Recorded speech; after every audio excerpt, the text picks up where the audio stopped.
Good morning. क्या किया था? अच्छा, अरेबियन ड्रेनेज सिस्टम सिर्फ ड्रॉ किया था। चलिए, बंगाल की खाड़ी, अफवाह तंत्र, बे ऑफ बंगाल ड्रेनेज सिस्टम को रिवाइज कर लेते हैं। बताइए, बंगाल की खाड़ी में कौन कौन सी नदियां हैं मेन? सब नदियों के नाम बताओ।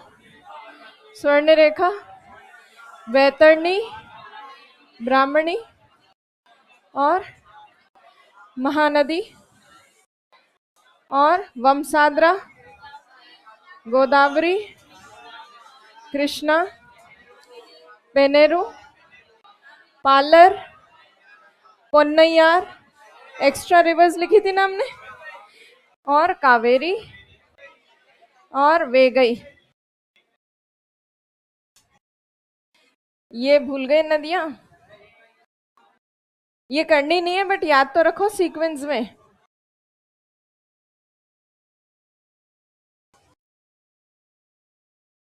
चलिए, इसमें से स्वर्ण रेखा नदी के बारे में बताइए, कहाँ से निकलती है? रांची के पठार से। गिरती कहाँ है? क्या बनाती है? नदमुख। क्या मिलता है इसके बेसिन में? सोने के प्लेसर निक्षेप, प्लेसर डिपॉजिट्स ऑफ गोल्ड। और इसके किनारे? जमशेदपुर। क्या है जमशेदपुर में? हाँ, हाँ, स्टील प्रोडक्शन होता है, टिस्को की इंडस्ट्री, मतलब Tata iron and steel company है। एक वाटरफॉल बनाती है ये रिवर, हुंड्रू वाटरफॉल। फिर उसके बाद ब्राह्मणी और वैतरणी का क्या इंपॉर्टेंस है कि इनका कलेक्टिव डेल्टा बनता है, और उस सम्मिलित डेल्टा में भीतरकनिका मैंग्रोव है। कौन आता है वहां? ऑलिव रिडले, कछुए आते हैं वहां पे।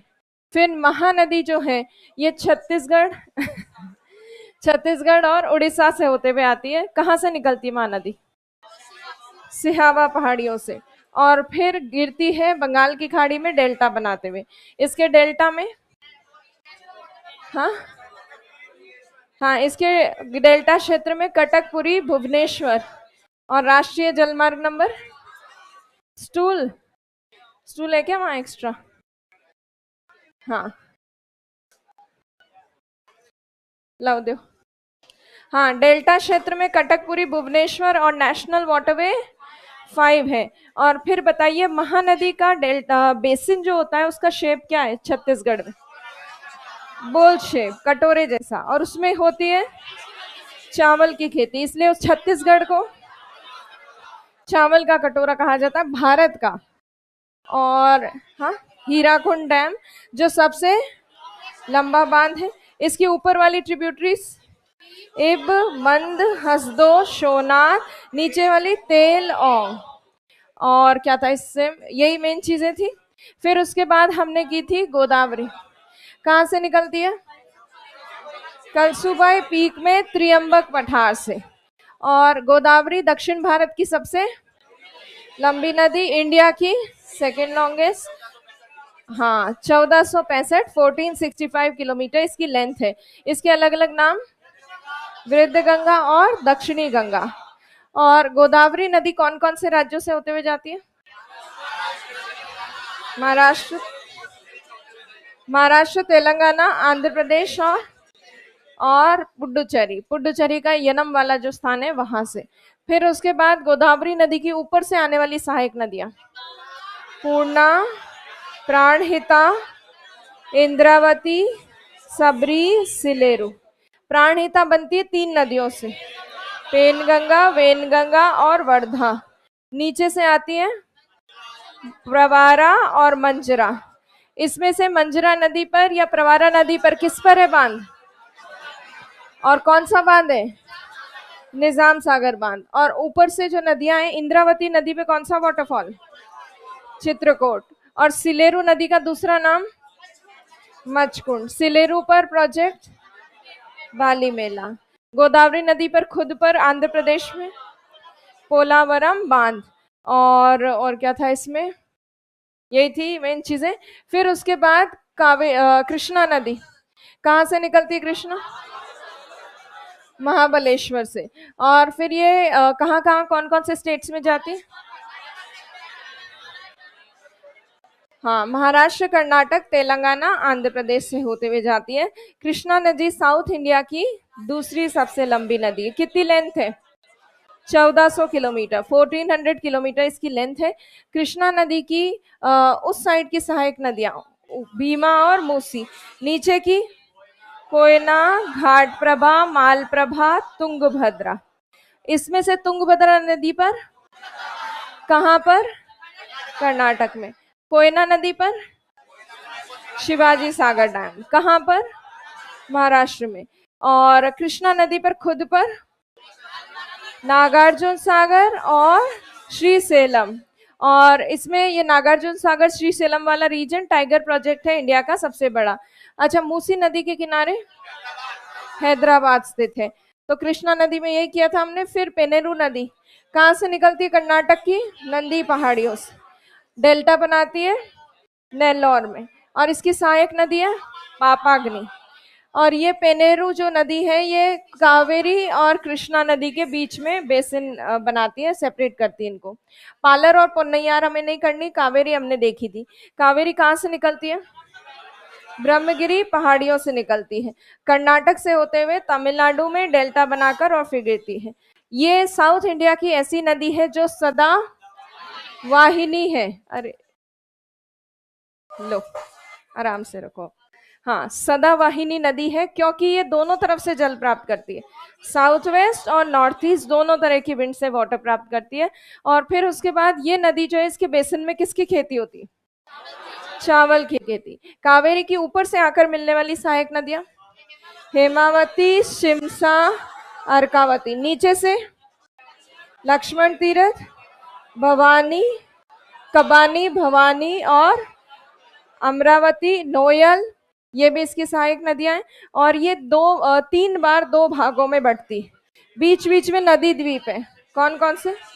श्रीरंगपट्टनम, शिव समुद्रम, श्रीरंगम। और इसमें से श्रीरंगपट्टनम और शिव समुद्रम कर्नाटक वाली तरफ है, श्रीरंगम तमिलनाडु वाली तरफ।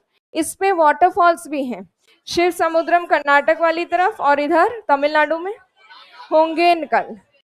और बांध है इसके ऊपर, कर्नाटक में कृष्ण राज सागर बांध और तमिलनाडु में मेटूर बांध।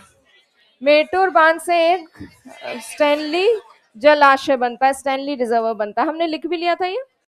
अब हमें अरेबियन सी ड्रेनेज सिस्टम, अच्छा वो करना है, उससे पहले एक छोटा सा पॉइंट और लिख लो। कावेरी के नीचे जो वेगई नदी हमने लिखी थी, इसमें ज्यादा कुछ इंपॉर्टेंट नहीं है, सिर्फ ये रखना याद कि वेगई नदी के किनारे तमिलनाडु का प्रमुख शहर मदुरई है। वेगई, इसके किनारे तमिलनाडु का प्रमुख शहर मदुरई स्थित है।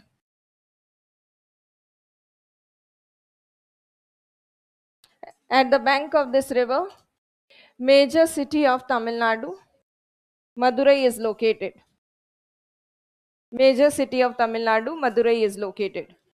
इस नदी के किनारे तमिलनाडु का प्रमुख शहर मदुरई स्थित है। कावेरी नदी के नीचे लिखना। एक ही लाइन है बस इसकी, वेगई की। हाँ, वेगई एक ही लाइन है, कहीं पे भी लिख लो, या नहीं लिखना चाहो तो वेगई के खुद के ब्रैकेट में लिख लो मदुरई, बस याद होना चाहिए, प्री के लाइक फैक्ट है।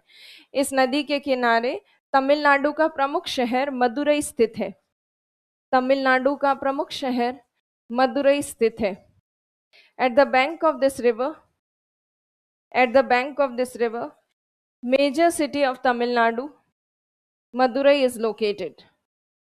Major city of Tamil Nadu, Madurai is located. अब हम अरेबियन सी ड्रेनेज सिस्टम देखते हैं। कल हमने ड्रॉ तो किया था, आज थोड़ा सा एक बार हम देख लेते हैं क्या क्या बनाई थी हमने। सब बना ली? अच्छा, चलो अभी थोड़ी एक्स्ट्रा रिवर्स देख लेते हैं, कोई एक्स्ट्रा नदियां हो तो।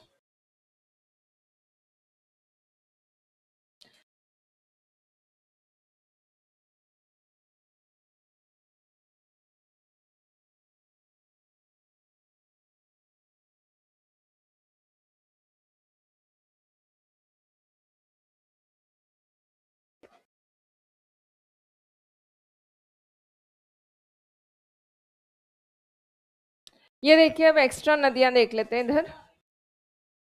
यहाँ पे भादर नदी है, एक तो एक्स्ट्रा भादर। यहाँ एक है शत्रुंजय,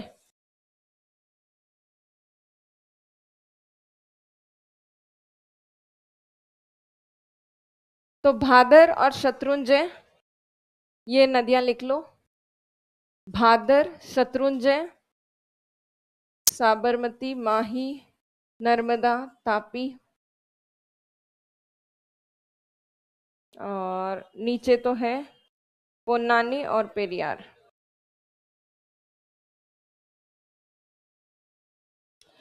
वहां उसमें बना लो, ये जो है आपका काठियावाड़ प्रायद्वीप, इसमें बनाओ भादर और शत्रुंजय।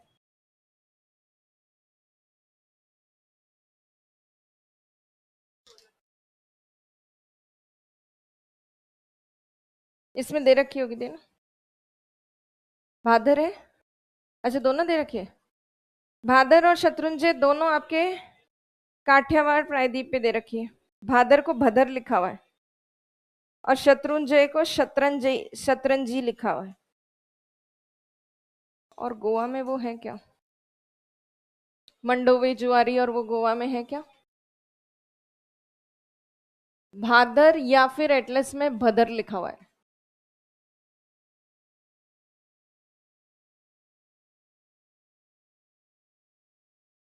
शत्रुंजय,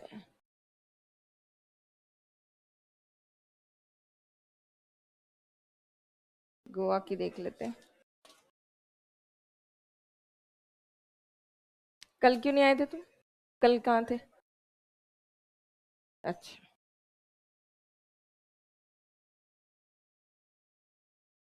अच्छा इसमें मांडवी नदी है गोवा में और रचोल लिखा हुआ है, और आपकी दूसरी वाली नदी नहीं बता रखी।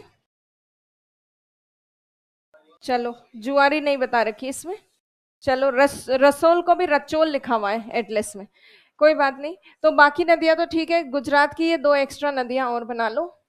और फिर हम बात करेंगे मेजर रिवर्स की, अरेबियन सी वाली साइड की। तो क्या क्या बनाई थी अरब सागर की तरफ? भादर शत्रुंजय तो अभी बनाई है, साबरमती, माही, नर्मदा, तापी, मांडवी, जुआरी, रसोल, काली नदी, शरावती और नेत्रावती, और यहाँ पे पोन्नानी और पेरियार, ये नदियां बना ली थी आपने। अब इसमें से कुछ नदियां हम करते हैं, लूनी भी बनाई थी हमने, लूनी, साबरमती और माही, ये आपको राजस्थान ज्योग्राफी में सर करवा देंगे। और इवन घग्गर नदी जो हम आगे इनलैंड ड्रेनेज सिस्टम देख लेंगे वो भी सर करवा देंगे आपको। तो अभी हम फोकस करेंगे नर्मदा पर, तापी पर, गोवा की नदियों के ऊपर और कर्नाटक की नदियों के ऊपर। शरावती नदी जो हमने यहाँ मार्क की है उसमें बस एक ही पॉइंट था कि उसके किनारे जोग फॉल है, वो हम पहले लिख चुके हैं। तो अब ये बेसिक चीजें बची। हाँ हाँ, महात्मा गांधी जलप्रपात, ये भादर शत्रुंजय लिख चुके हैं। चलिए अब हेडिंग डालिए नर्मदा नदी की। नर्मदा नदी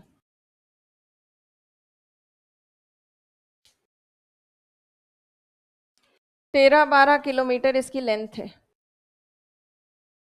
1312 के आसपास।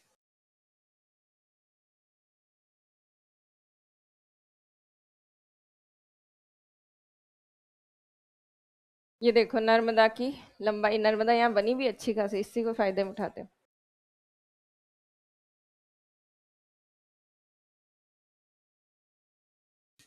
नर्मदा नदी 13-12 इसकी लेंथ लिख लेना, किलोमीटर। अरेबियन सी की तरफ गिरने वाली सबसे लंबी और प्रमुख नदी है, अरब सागर की ओर गिरने वाली सबसे लंबी और प्रमुख नदी है। अब नर्मदा नदी देखो कहां से निकलती है बताओ? मध्य प्रदेश में अमरकंटक से निकलती है। अमरकंटक से निकल के ये मध्य प्रदेश से होते हुए जाती है नर्मदा नदी, और फिर थोड़ा सा महाराष्ट्र और इसके सीमा क्षेत्र से जाती है, महाराष्ट्र एमपी के, और फिर गुजरात में एंटर करती है। मेन स्टेट्स जिसमें ये बहती है वो है एमपी और गुजरात, हालांकि थोड़ा सा ये बॉर्डर टच करती है महाराष्ट्र का। ये दो पर्वत श्रेणियों के बीच में बहती है, विंध्याचल और सतपुरा, और ये ब्रंश घाटी में बहती है और नदमुख बनाकर यहाँ गिरती है। इस एरिया को, इस खाड़ी को कहते हैं खंबात की खाड़ी, गल्फ ऑफ खंबात। तो खंबात की खाड़ी में ये गिरती है। अब ये जो नदी है इसकी और इंपॉर्टेंट चीजें देख लेते हैं। अब ये नदी भ्रंश घाटी में बहती है, रिफ्ट वैली में नदमुख बनाती है। इस नदी की कुछ प्रमुख सहायक नदियां हैं, हिरण, तवा, छोटा तवा और कुंडी। तवा, छोटा तवा और कुंडी, ये इसकी सहायक नदी है। और लास्ट में ये नदमुख बनाती है और फिर गिरती है खंबात की खाड़ी में। तो तवा, छोटा तवा, कुंडी, ये इसकी सहायक नदियां हैं। और ये जो नदी है ये मध्य प्रदेश में काफी बड़े एरिया में बहती है। और आपको पता है विंध्याचल श्रेणी कौन से पर्वतों कौन से पत्थरों से बनी हुई है? हाँ, लाइमस्टोन, चूना पत्थर से बनी है।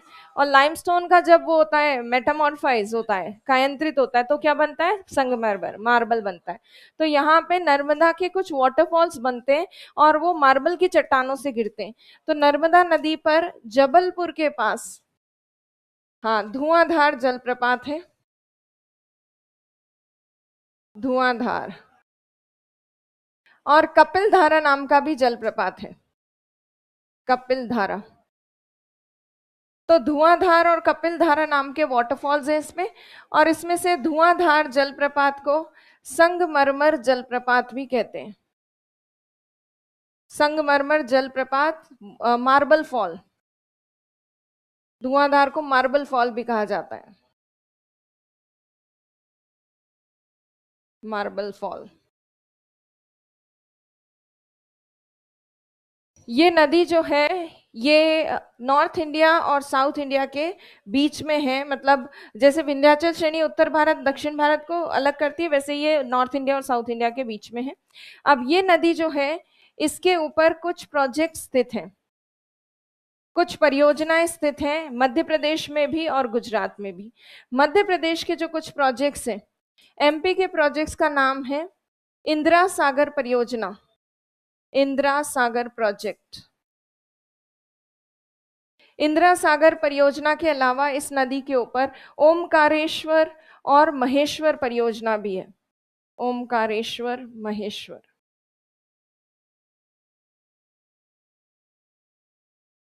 ओमकारेश्वर परियोजना या वांधावाला क्षेत्र जहां बना हुआ है वहां पे अभी कुछ सोलर प्रोजेक्ट भी चल रहा है।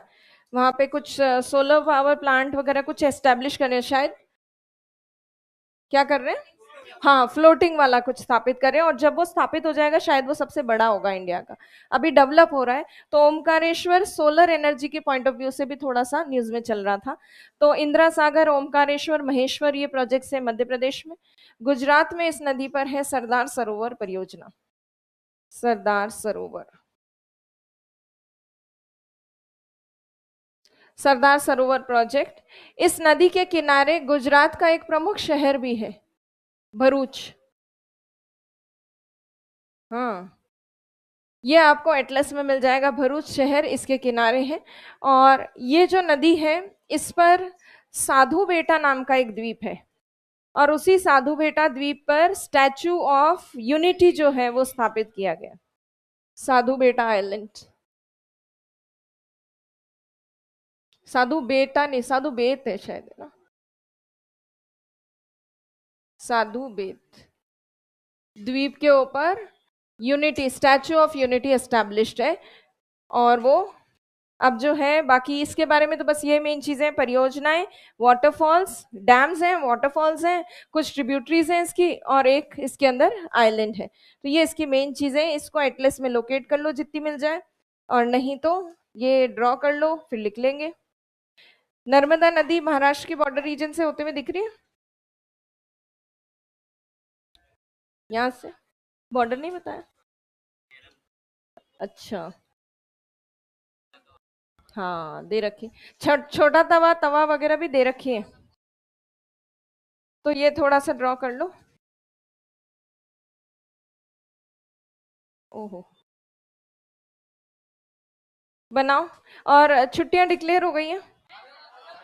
नहीं, ऑफिशियली नहीं हुई, मैंने कहा हमें तो बता दो। तो तुम ज्यादा अफवाह मत फैलाना, है ना? 9 से 15 तक ही है। ज्यादा बच्चों को बोलना मत, कई लोग पहले से छुट्टी लेने शुरू कर देते हैं, खास तौर के नए नए बच्चे जो होते हैं उनको पता नहीं चलता, अपने पुराने हैं।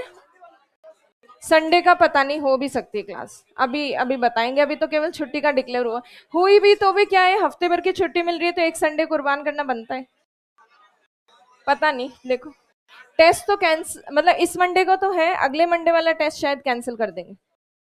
हाँ, जो 8 तारीख को होगा ना वो कैंसिल कर देंगे, उसकी जगह पढ़ाई करवाएंगे, फिर राखी के बाद ही होगा, इस मंडे वाला टेस्ट तो होगा।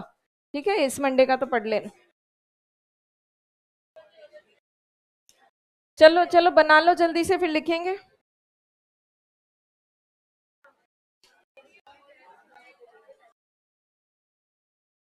काम बनाया है? कहाँ है?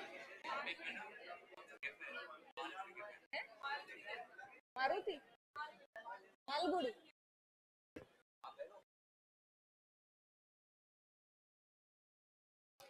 बन गया क्या? बातें जिस तरह से कर रहे हो।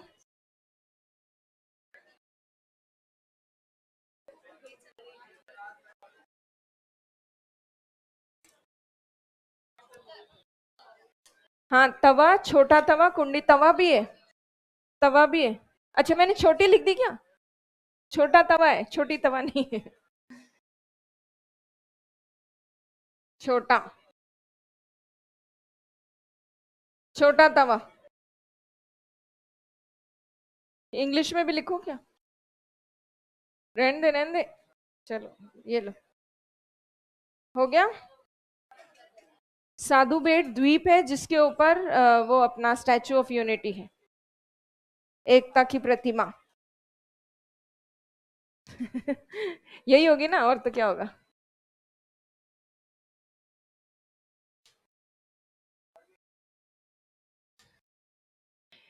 चलो, हो गया।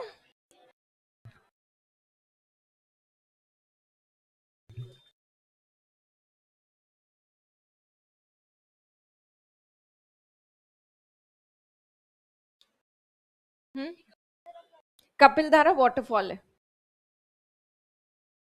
कपिल धारा और धुआंधार दोनों वाटरफॉल्स हैं, दोनों जबलपुर के पास हैं, और इसमें से धुआंधार को कहते हैं मार्बल फॉल।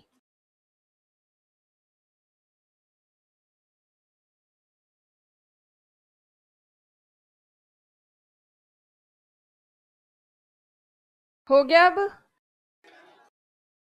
इस हिसाब से तो हाँ, कपिल धारा जबलपुर के पास है, दोनों जबलपुर के पास है। अब डायग्राम बनाना छोड़ना पड़ेगा मुझे। तुम इतना टाइम लगा लेते हो इसमें बनाने में, बिना डायग्राम के समझ नहीं आएगी। संभव ही नहीं है, सही है। पर जल्दी बनाए को डायग्राम, इतना टाइम लगाते हो। तो मेरा जो लग रहा था ना राखी से पहले, B11 तो नहीं होगा, बाकी लोगों को तो निपटा देंगे। बी, ये जो है ना मिक्स बैच जो आ रहा, B1 2 3 4 5 6 7 8 9 10, 10 तक वाले तो थोड़े हो जाएंगे कंप्लीट। हाँ, B6 से B10 ही है। हाँ, B6 का भी हो रखा है, वो तो B6 वाले जोरा मर्जी आके बैठते हैं रिवीजन के लिए।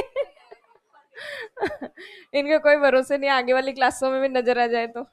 हाँ, जोरा मर्जी। हाँ, और किसको? अच्छा, इसको बता दो। नहीं नहीं, अब तो आपकी बार तो ये कर लेगी पूरा, इसने 2 4 रजिस्टर बना लिए, किसी का गुम जाए तो इससे एक ले लेना। चलो, अब लिखते हैं इसके बारे में। अब हो गया सबका, किसका नहीं हुआ? जल्दी बनाओ। हो गया, लिखते हैं, चलो ये बनाते रहेंगे अब, ये जिनका नहीं बना है। इस नदी का उद्गम अमरकंटक से होता है। इस नदी का उद्गम अमरकंटक से होता है। This river originates from Amarkantak. This river originates from Amarkantak. Amarkantak से होता है। मध्य प्रदेश तथा गुजरात से होते हुए यह नदी, मध्य प्रदेश तथा गुजरात से होते हुए यह नदी, गुजरात से होते हुए यह नदी नदमुख बनाकर, नदमुख बनाकर खंबात की खाड़ी में गिरती है। नदमुख बनाकर, ये लिखा हुआ खंबात की खाड़ी, नदमुख बनाकर खंबात की खाड़ी में गिरती है।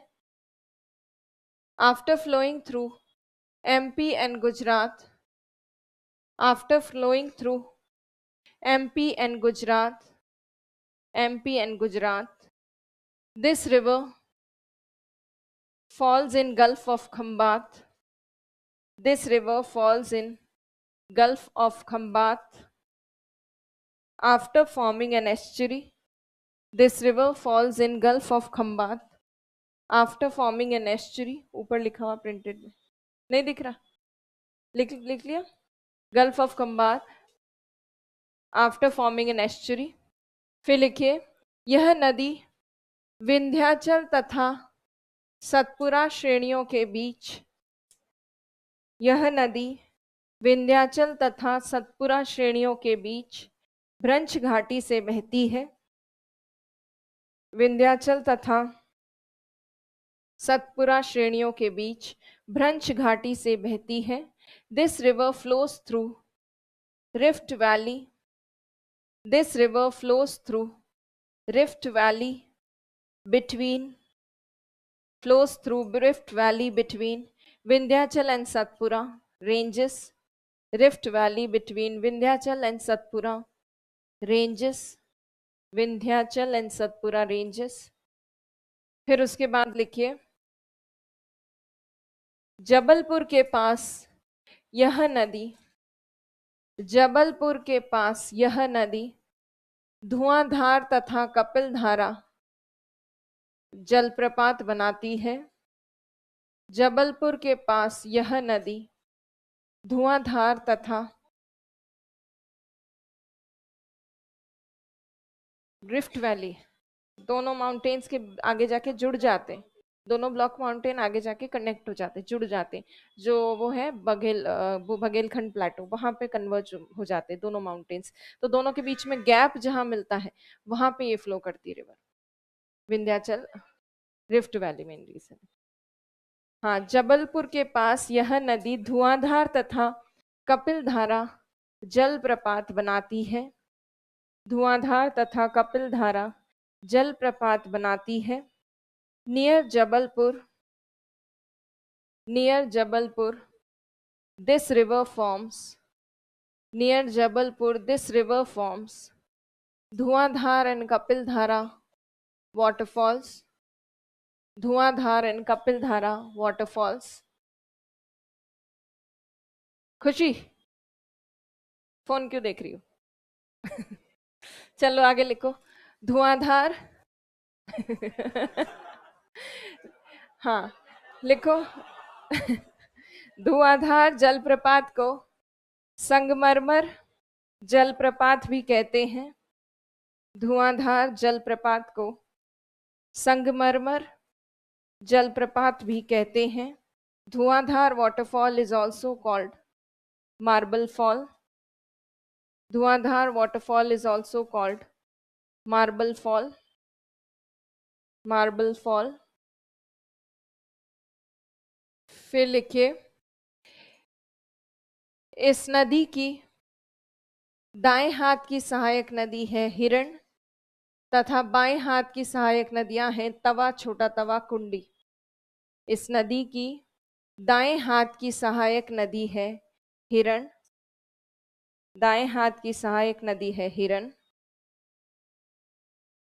तथा बाएं हाथ की सहायक नदियां हैं तवा, छोटा तवा, कुंडी, तवा, छोटा तवा, कुंडी, तवा, छोटा तवा, कुंडी। उसके बाद लिखिए, मध्य प्रदेश में इस नदी पर, मध्य प्रदेश में इस नदी पर, in Madhya Pradesh on this river, in Madhya Pradesh on this river, Madhya Pradesh में इस नदी पर इंदिरा सागर, इंदिरा सागर, ओमकारेश्वर तथा महेश्वर परियोजनाएं स्थित हैं। इंदिरा सागर, ओमकारेश्वर तथा महेश्वर परियोजनाएं स्थित हैं। ओमकारेश्वर तथा महेश्वर परियोजनाएं स्थित हैं। गुजरात में इस नदी पर सरदार सरोवर परियोजना, गुजरात में इस नदी पर सरदार सरोवर परियोजना स्थित है।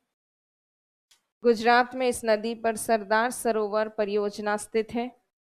In MP, Indira Sagar, Omkareshwar, in MP Indira Sagar, Omkareshwar and Maheshwar projects are there on this river, and Maheshwar projects are there on this river. And in Gujarat, Sardar Sarovar project is there, and in Gujarat, Sardar Sarovar project is there. Sardar Sarovar project is there. फिर लिखिए, गुजरात का प्रमुख शहर भरूच इस नदी के किनारे स्थित है। गुजरात का प्रमुख शहर भरूच इस नदी के किनारे स्थित है। The major city of Gujarat, Bharuch, is located on this river. The major city of Gujarat, Bharuch, is located on this river. Bharuch इस नदी के किनारे स्थित है। फिर लिखिए, इस नदी में साधु बेटा द्वीप स्थित है। साधु बेट नहीं है, साधु बेटा है। इस नदी पर साधु बेटा द्वीप स्थित है। In this river Sadhu Bet island is there. Sadhu Bet द्वीप स्थित है। साधु बेटा, सॉरी बेट नहीं, साधु बेटा द्वीप स्थित है जिस पर on in this river साधु बेटा island is located on which, जिस पर एकता की प्रतिमा स्थापित है, स्टैचू ऑफ यूनिटी, जिस पर स्टैचू ऑफ यूनिटी या एकता की प्रतिमा स्थापित है। On which statue of unity is established. Statue of Unity is established. Of Unity is established. चलिए, तो नर्मदा नदी देख ली। अब नर्मदा नदी के बाद तापी नदी देखेंगे। तापी नदी की हेडिंग डालिए।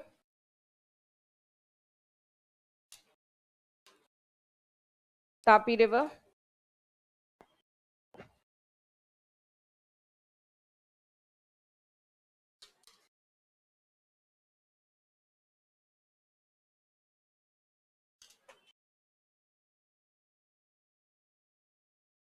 क्या?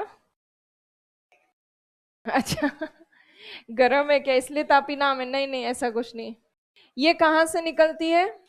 बैतुल के पठार से। और बैतुल के पठार में एक मुल्ताई नाम का स्थान है, वहां से निकलती है ये मुल्ताई। मजा नहीं आ रहा यहाँ लिखने में।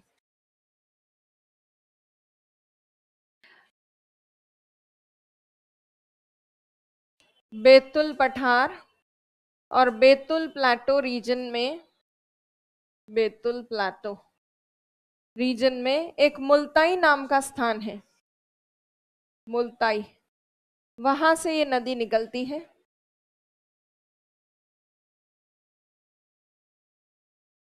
मध्य प्रदेश में है ये।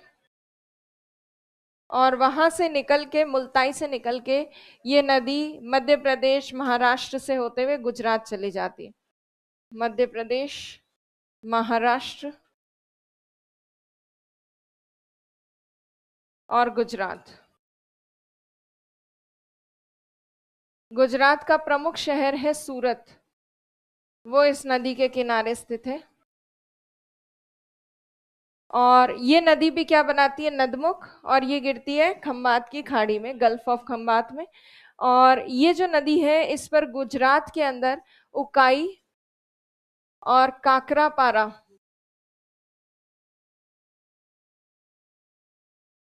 परियोजना स्थित है?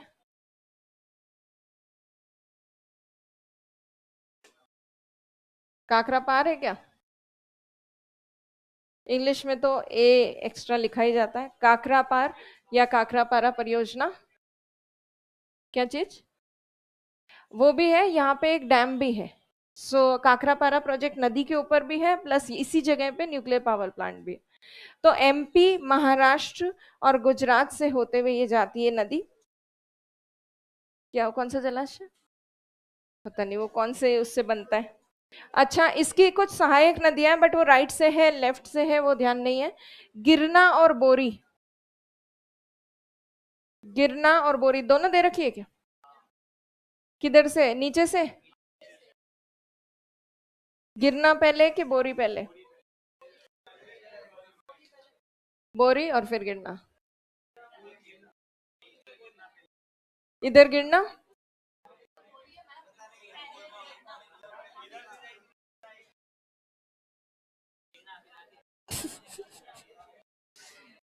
और इधर? लो तुम लोग खुद ही कंफ्यूज हो, बढ़ने दो रे। गिरना बोरी लिख लेना। पहले बोरी। अरे गिरा दो रे बोरी को।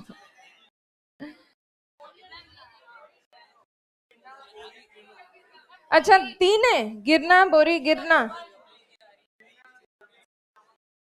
बोरी फिर गिरना। अभी मिल कौन सी रहेगा? हाँ ठीक है, तुम लोग लेफ्ट साइड से लिख लो, आगे पीछे कुछ फर्क। हाँ। अब देखो ये गिरना बोरी में कौन आगे और कौन पीछे तुम जानो। गिरना बोरी इस साइड से मिले। और लेफ्ट साइड की सहायक नदियां गिरना और बोरी। बाकी देख लेना, बस नाम याद होना चाहिए सहायक नदियों का, और कुछ नहीं। ट्रिब्यूटरीज। चलो अभी बना लो जल्दी से, फिर लिखेंगे इसके बारे में। अच्छा, ये दो पर्वत श्रेणियों के बीच में बहती है, कौन सी? सतपुरा और अजंता पहाड़ियों के बीच। नीचे अजंता। रा लिख देते हैं, कई जगह डा लिखा होता है।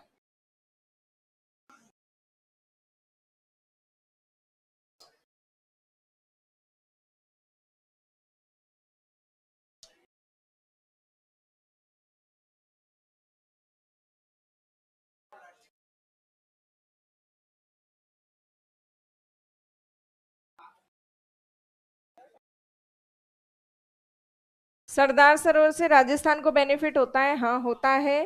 राजस्थान, एमपी, गुजरात और महाराष्ट्र की कलेक्टिव सम्मिलित एक परियोजना है ये सरदार सरोवर। इन सबको बेनिफिट मिलता है। और वो आप जब राजस्थान ज्योग्राफी करोगे तब सर आपको बताएंगे कि कौन सी शाखा आती है उसकी, सरदार सरोवर की कहाँ आती है, उससे कितना बेनिफिट होता है, वो बताएंगे सर आपको। ठीक है, राजस्थान ज्योग्राफी में। बना लिया? क्यों? पर्दा लगाना है? गेट खोलना है? गेट खुलवा दो थोड़ा सा उनको। आज एसी चल रहा है? बंद। पंखा चला दो इनके। सुबह चल रहा था क्या? हाँ। ये परियोजना प्रोजेक्ट है गुजरात में, उकाई और काकरापार। ये परियोजनाएं हैं गुजरात में, इस नदी के ऊपर, तापी नदी के ऊपर, दोनों गुजरात में।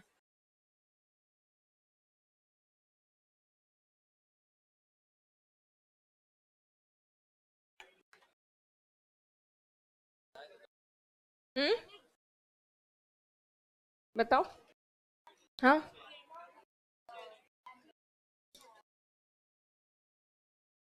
महाराष्ट्र से होते हुए आती है। महाराष्ट्र से होते हुए आती है। लिख लिया? हाँ।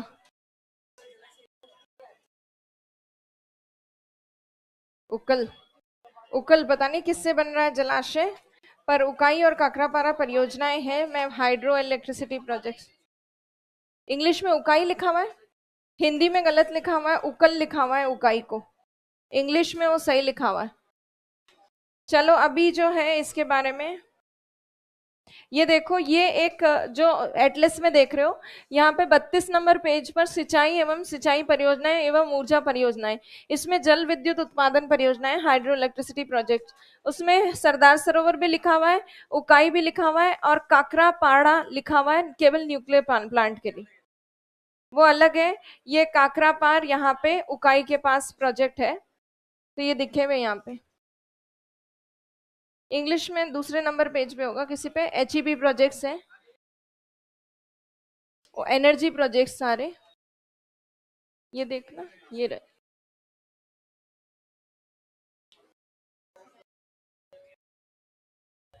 बत्तीस नंबर पे था उसमें तो,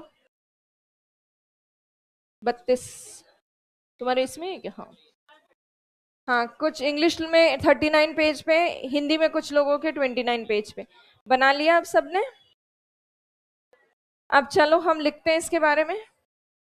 लिखिए, इस नदी का उद्गम,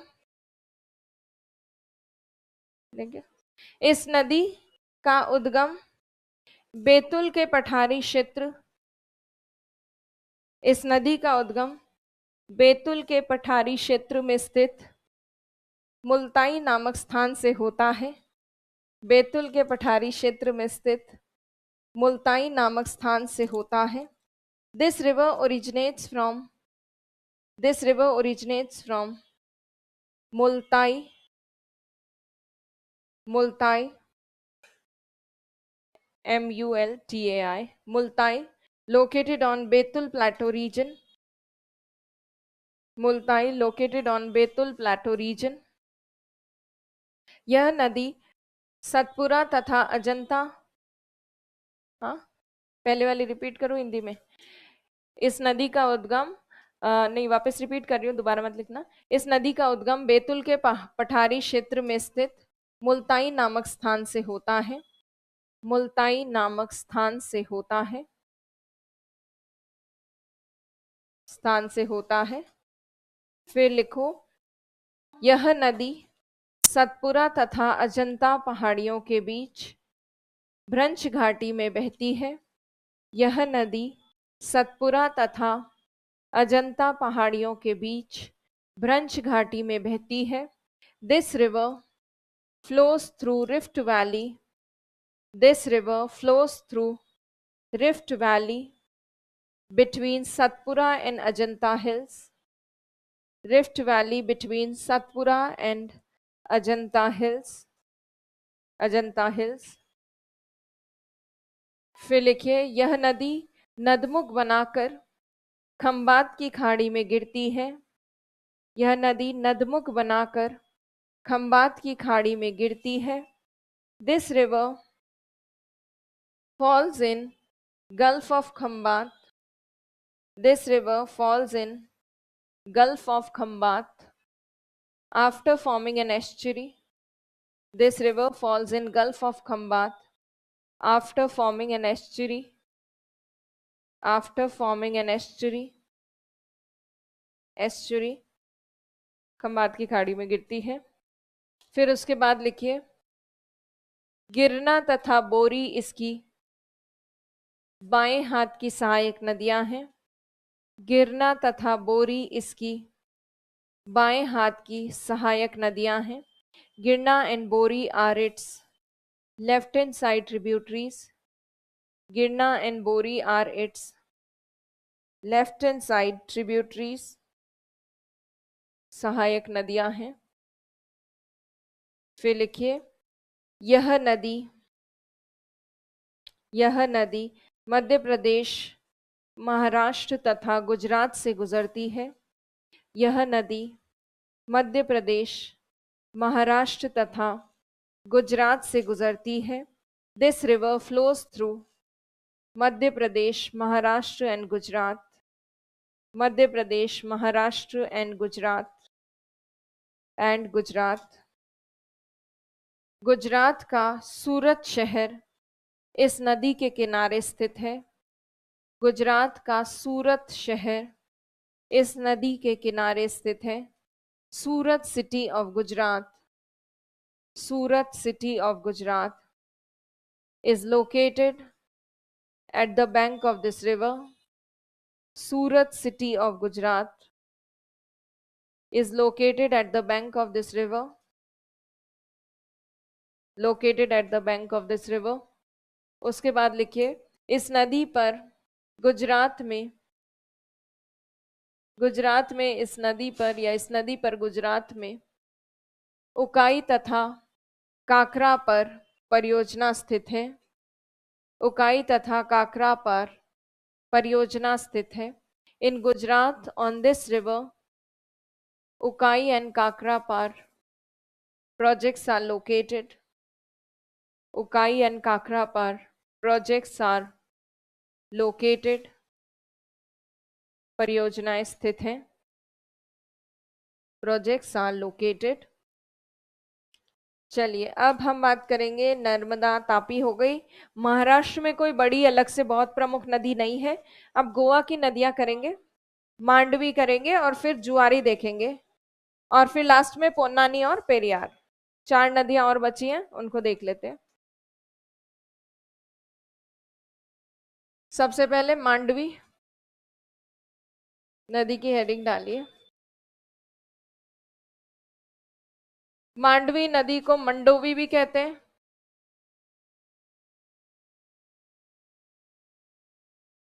महादाई, महादाई नदी भी कहते हैं।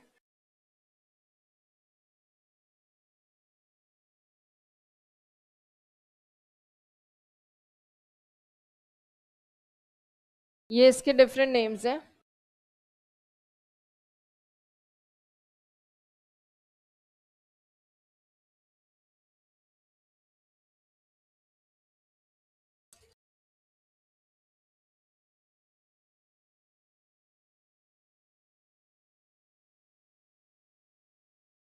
अब ये जो नदी है कहां से निकलती है, क्या है वो देखिए। ये नदी निकलती है कर्नाटक से। कर्नाटक से ये नदी निकलती है, गोवा से होते हुए आती है और अरेबियन सी में गिरती है नदमुख बनाकर। कर्नाटक में ये निकलती है पश्चिमी घाट से, वेस्टर्न घाट हिल्स पहाड़ियों से, और पश्चिमी घाट से होते हुए गोवा में नदमुख बनाकर गिर जाती है अरेबियन सी में, अरब सागर। नदमुख एस्चुरी। अब ये जो नदी है इसकी कुछ खास बातें हैं जिनको हम बहुत सिंपली ध्यान रख सकते हैं। A B C D, A B C D से आप याद रख सकते हो। ए से इस नदी के ऊपर है अटल सेतु बांध। अटल सेतु बांध नहीं है, अटल सेतु ब्रिज है, पुल, अटल सेतु। उसके अलावा बी से इस नदी के ऊपर भीमगढ़, ये भीमगढ़ वन्य जीव अभ्यारण्य से होते हुए आती है, भीमगढ़ सेंचुरी से होते हुए आती है।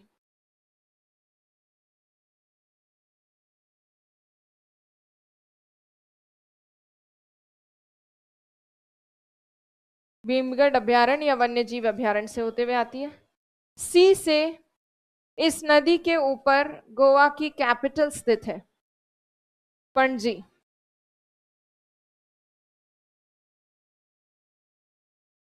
और सी से एक और चीज है, सी से इस नदी के ऊपर चोराओ नाम का द्वीप है, चोराओ द्वीप। चोराओ नाम का आइलैंड है इस नदी में, चोराओ आइलैंड। और चोराओ आइलैंड की खास बात यह है कि इसी द्वीप के ऊपर सलीम अली पक्षी विहार है, सलीम अली बर्ड सेंचुरी।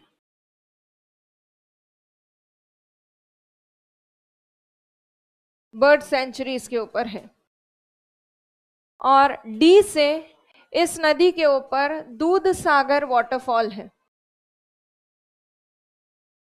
दूध सागर वाटरफॉल, दूध सागर जलप्रपात।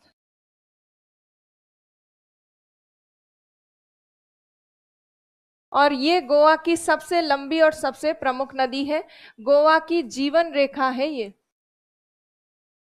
Life line of Goa, Goa की लॉन्गेस्ट और सबसे मेजर रिवर। तो ये है इस नदी के बारे में मेन मेन पॉइंट्स। तो अब आपको जो लिखना है, बनाना है, बना लो, फिर लिखेंगे। दूध सागर जलप्रपात,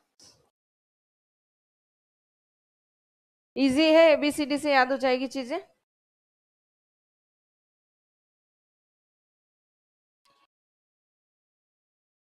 Atal Setu is a bridge, Atal Setu ही नाम है उसका, ब्रिज का।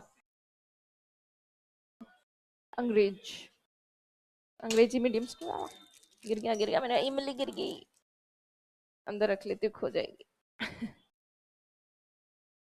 हाँ, खूब। थोड़ा मैं सोची बर्थडे तक इकट्ठी कर लो, एक क्लास में तो बट जाए। हाँ, टाइम तब तक खूब इकट्ठी हो जाएगी ना। 7 मार्च को है। हाँ, ओ भेजा। चोराव द्वीप के ऊपर सलीम अली पक्षी विहार। हाँ, महिला दिवस, मैं पैदा हुई उसके बाद उनको लगा कि महिलाएं सशक्त हो रही है, महिला दिवस मनाया जाना चाहिए। तो उन्होंने 8 मार्च को महिला दिवस, और वसुंधरा राजे जी का भी बर्थडे है 8 मार्च को। और अपने जब उनकी बीजेपी सरकार रहती थी तब बजट अनाउंस होता था मोस्टली 8 मार्च को ही होता था। वो अपने बर्थडे वाले दिन ही अनाउंस करते थे। मैं कुछ नहीं अनाउंस करती। भंडारा अनाउंस कर, कुछ अनाउंस नहीं करती है। अच्छा, मेरी तरफ से भंडारा करोगे? कर लेना, मैं छुट्टी पे रहूंगी उस दिन। पीछे से कर लेना तुम लोग कलेक्टिवली कंट्रीब्यूट करके। हाँ, अच्छा, कैश ट्रांसफर कर देना। ओके, नवीन जी को बोल दूंगी, नवीन जी, फिर ठीक है, नवीन जी को बोल दूंगी, वो करवा लेंगे और ऑर्गेनाइज। मेरे को भी आना पड़ेगा, छुट्टी ले मैं बाद में, दिवाली बाद है। आ जाओगे, ठीक है। क्या करोगे तुम? मानसरोवर है? मानसरोवर, ओलेगा नहीं। हाँ, भी में। चलो, हो गया, बनाया। किसका नहीं बना?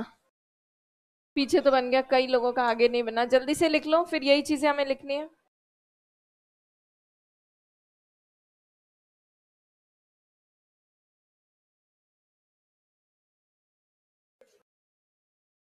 इंग्लिश में तो PANAJI, so use to call it Panaji, है ना।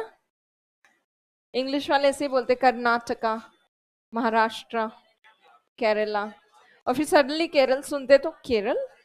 हाँ, क्या है? भीम सेतु नहीं, अटल सेतु ब्रिज है, ब्रिज। अटल सेतु एक वो है, पुल, पुल, पुल है। सेतु का मतलब पुल ही है। हाँ, दिल्ली को दिल्ली, और भी कई सारी चीजों को अजीब से तरीके से। और एक सबसे खास, वो पोर्चुगल बोलते हैं जनरली। पोर्चुगल, पोर्चुगली सुना होता है। एकदम से suddenly someone would say Portugal, we like what is Portugal. So Portugal मैंने सुना जब पहली बार, तो मुझे बड़ा अजीब लगा कि पुर्तगाल क्या होता है। पोर्चुगल होता है। और एक दो चीजें और हैं, वो जो is Filistin, is this Palestine, like we call it Palestine. And जब वो फिलिस्तीन फिलिस्तीन बोलते हैं, खूब देर तक तो समझ ही नहीं आता, पता नहीं कौन सी चीज की बात हो रही, किधर की बात हो रही है, फिलिस्तीन फिलिस्तीन। फिर पैलेस्टाइन समझ में आया, तो अब तो काफी हिंदी टर्म समझ में आती है। पहले कई सारी चीजों का कंफ्यूजन होता था। हाँ, अरिस्तु, हाँ, एरिस्टोटल। चलो, खैर, बहुत सारी चीजें हैं जो डिफरेंट होती हैं। और वो इसलिए डिफरेंस आ जाता है क्योंकि इंग्लिश मीडियम स्टूडेंट्स, चाहे साइंस हो, चाहे सोशल स्टडीज हो, पॉलिटिकल साइंस, हर चीज वो इंग्लिश में पढ़े हुए होते हैं। तो उन्होंने वही वो शब्द सुने हुए होते हैं, उनकी आदत वैसी सुनने की होती है। और इसीलिए हमारा जो इंडियन एक्सेंट है, जब कोई वेस्टर्न कंट्री से आए हुए फॉरेनर सुनते हैं तो उनको अजीब लगता है। हमारा थोड़ा टोन अलग होता है, उनको नहीं समझ में आता। हमारी इंग्लिश भी उनके लिए हिंदी के बराबर है। उनको समझ में नहीं आती। बन गया सबका? चलो लिखते हैं। इसमें लिखिए, इस नदी का उद्गम पश्चिमी घाट से होता है। इस नदी का उद्गम पश्चिमी घाट से होता है तथा ये गोवा में, इस नदी का उद्गम पश्चिमी घाट से होता है तथा यह गोवा में नदमुख बनाकर, तथा ये गोवा में नदमुख बनाकर अरब सागर में गिरती है। गोवा में नदमुख बनाकर अरब सागर में गिरती है। This river originates from western Ghat and it falls in Arabian Sea, and it falls in Arabian Sea after forming an estuary, falls in Arabian Sea after forming an estuary। Goa में इस नदी पर अटल सेतु स्थित है। गोवा में इस नदी पर अटल सेतु स्थित है। Atal Setu bridge is located on this river in Goa. Atal Setu Bridge is located on this river in Goa, on this river in Goa।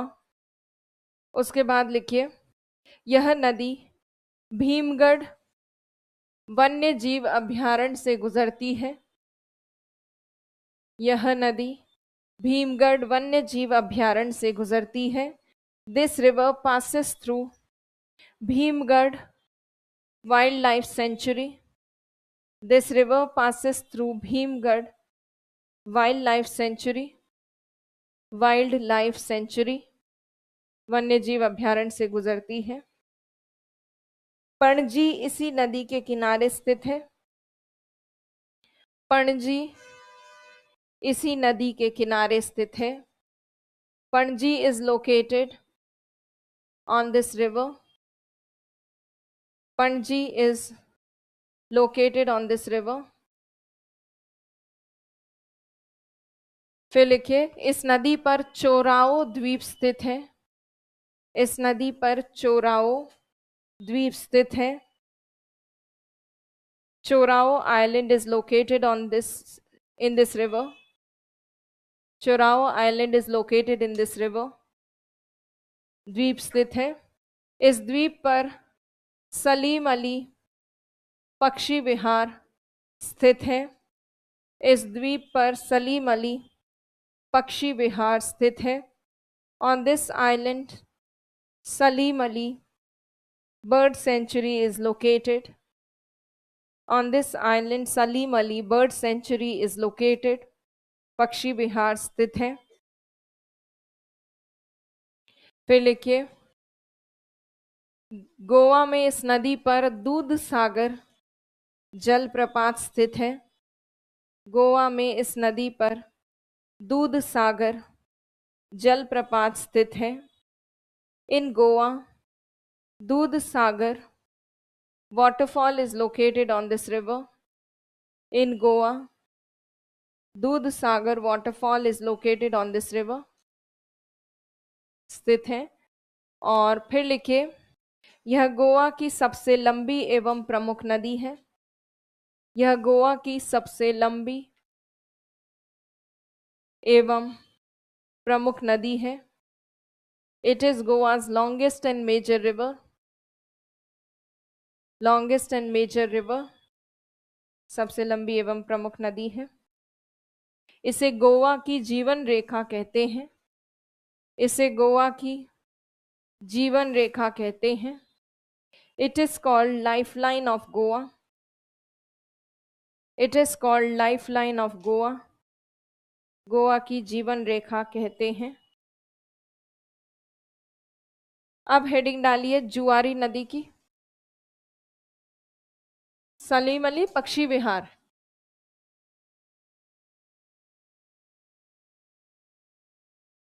अब हेडिंग डालिए जुआरी नदी की, जुआरी रिवर। ये किसका है फोन? कहाँ गिरा हुआ था? कहाँ था ये? कहाँ से आया फोन? आपको किसने दिया? पिछालन। आपको किसने दिया? आपको किसने दिया? आपको पीछे कहाँ से दिया और किसने दिया? हाँ, पीछे से कहाँ से आया? आपका फोन है तो आपका यहाँ कैसे पहुंच गया? पहुंचा दिया दोस्तों ने? क्या सबूत है कि ये आपका है? देखा, जो इसका पैटर्न जानता होगा इसको खोल के दिखाएगा, उसी को ये फोन मिलेगा और ये इनके पास है। ठीक है, जो पैटर्न खोल देना उसी को देना, नाम वाम पूछ के देना। चलो, अभी जुआरी नदी, जुआरी नदी की हेडिंग डालिए।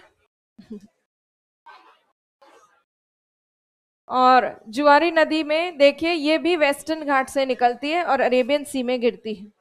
गोवा की दूसरी प्रमुख नदी है ये।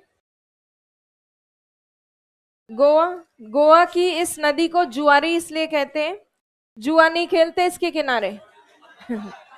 ज्वारीय नदी है ये, ज्वार, ज्वारीय। हाँ, टाइडल रिवर है ये। यहाँ टाइड्स के समय पानी अंदर की तरफ आ जाता है नदी में, और टाइड्स जब लो टाइड होती है तो पानी पीछे भी हट जाता है, तो इसलिए इसको टाइडल रिवर के हिसाब से, ज्वारीय नदी के हिसाब से इसका नाम पड़ गया जुआरी। सो ये ज्वारीय नदी है। इस नदी के बिल्कुल मुहाने पर, यह भी नदमुख बनाती है, गोवा का एक बंदरगाह है, मार्मगांव बंदरगाह। कई जगह इसको मार्मुगांव भी लिखा होता है, इट्स ओके। मार्मगांव या मार्मुगांव, मार्मुगांव बंदरगाह इस नदी के मुहाने पर स्थित है। प्लस ये नदी और ये वाली जो नदी है अभी जो की थी मंडोवी, मंडोवी और जुआरी नदी को एक नहर से जोड़ा गया है, ताकि कनेक्टिविटी मिल जाए, दोनों नदियों को कनेक्ट किया गया है एक नहर के द्वारा, कुंबारज्यूम।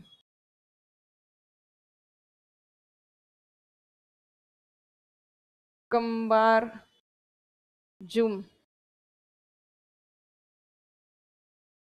कुंबारजुम नाम का एक नहर है, कैनाल है, जिससे दोनों नदियों को कनेक्ट किया गया है। तो जुआरी नदी में बस यही खास बात है, कभी पूछ ले एग्जाम में मार्मगांव बंदरगाह किसके किनारे, तो वो जुआरी नदी के किनारे। तो लिखिए इसके बारे में। ये इस नदी का उद्गम पश्चिमी घाट से होता है। इस नदी का उद्गम पश्चिमी घाट से होता है। This river originates from western Ghat. This river originates from western घाट, पश्चिमी घाट से होता है, तथा ये नदमुख बनाकर अरब सागर में गिरती है, तथा ये नदमुख बनाकर अरब सागर में गिरती है, and it falls in Arabian sea after forming an estuary, and it falls in Arabian sea after forming an estuary, after forming an estuary, अरब सागर में गिरती है। उसके बाद आगे लिखिए, यह ज्वारीय नदी है, it is a tidal river. यह ज्वारीय नदी है, it is a tidal river, it is a tidal river, ज्वारीय नदी है। इस नदी के मुहाने पर मार्मगांव बंदरगाह स्थित है, बोर्ड पे लिखा है, टिक किया हुआ है। इस नदी के मुहाने पर मार्मगांव बंदरगाह स्थित है। Mormugao port is located on this river, on the mouth of this river. Marmagao port is located on the mouth of this river, or you can just write on this river. फिर लिखिए, मांडवी तथा जुआरी नदियों को कुंबारजुम नहर से जोड़ा गया है। मांडवी तथा जुआरी नदी को कुंबारजुम नहर से जोड़ा गया है।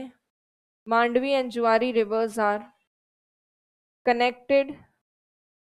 Mandvi and Juari rivers are connected with Cumbarjua canal. नदियों को कुंबारजुम नहर से जोड़ा गया है। मांडवी तथा जुआरी नदी को कुंबारजुम नहर से जोड़ा गया है, are connected with Cumbarjua canal, Cumbarjua canal. अब ये हो गया। अब इसके बाद कर्नाटक की नदी होती है शरावती, उसके किनारे उसके ऊपर स्थित है जॉग फॉल, महात्मा गांधी जलप्रपात या गेरोसोपा वाटरफॉल। अब सीधे बात करेंगे केरल की नदियों की, पोन्नानी और पेरियार। तो केरल की नदियों के बारे में देखते हैं, रासोल वगैरह इंपॉर्टेंट नहीं है। अब देखिए केरल की नदियां, केरल की नदियां दो लिखी थी हमने, पोन्नानी और पेरियार। हेडिंग डाल लो पोन्नानी की, हम डिस्कस एक साथ करेंगे।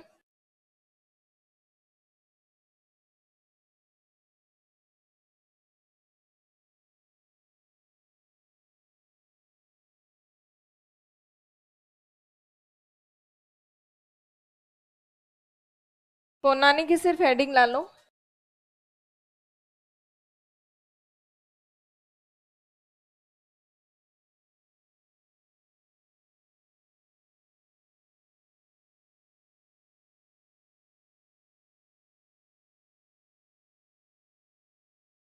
अब जो है ये पोन्नानी नदी, इसको नाइल रिवर ऑफ केरल कहते हैं या केरल की नील नदी कहा जाता है। और इसका पोन्नानी नदी का एक दूसरा नाम है, इसका दूसरा नाम है भरत पूजा।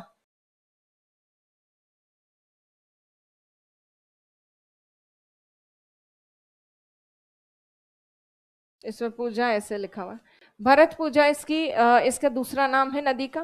पोन्नानी नदी जो है इसको नाइल रिवर कह दिया गया है, इसका ये मतलब नहीं है कि ये केरल की सबसे लंबी नदी, ये केरल का सबसे बड़ा बेसिन बनाती है, केरल की लार्जेस्ट रिवर है ये, केरल में सबसे बड़े बेसिन बनाने निर्माण करती है ये वाली नदी।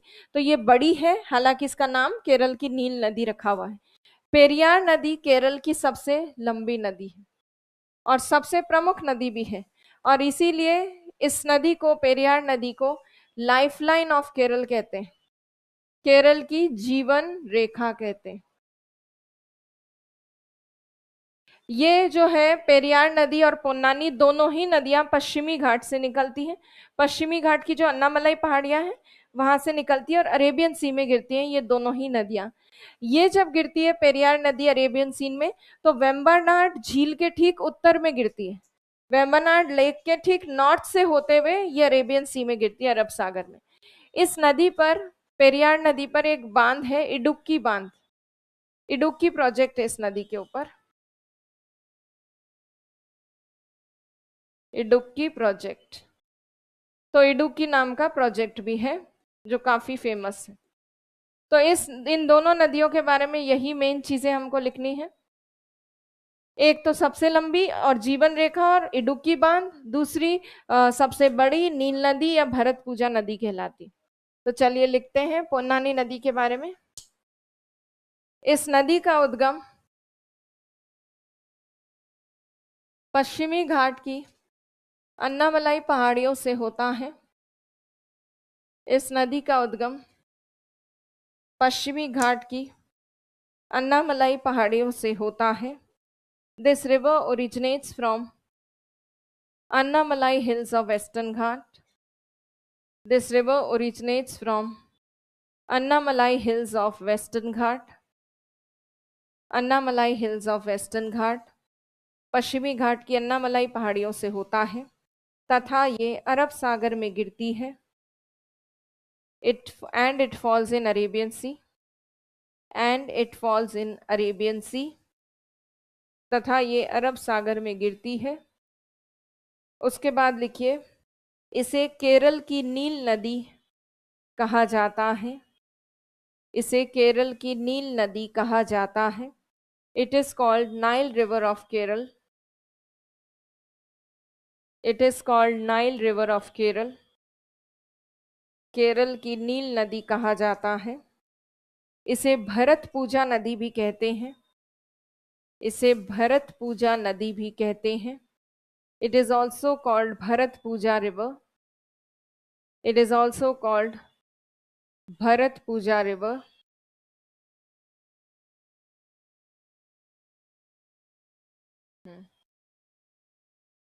फिर लिखो, यह नदी केरल में सबसे बड़े बेसिन का निर्माण करती है, यह नदी केरल में सबसे बड़े बेसिन का निर्माण करती है।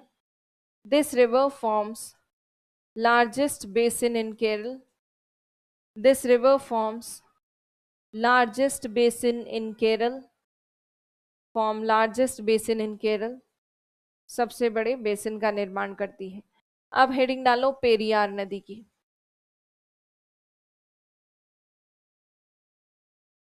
पेरियार,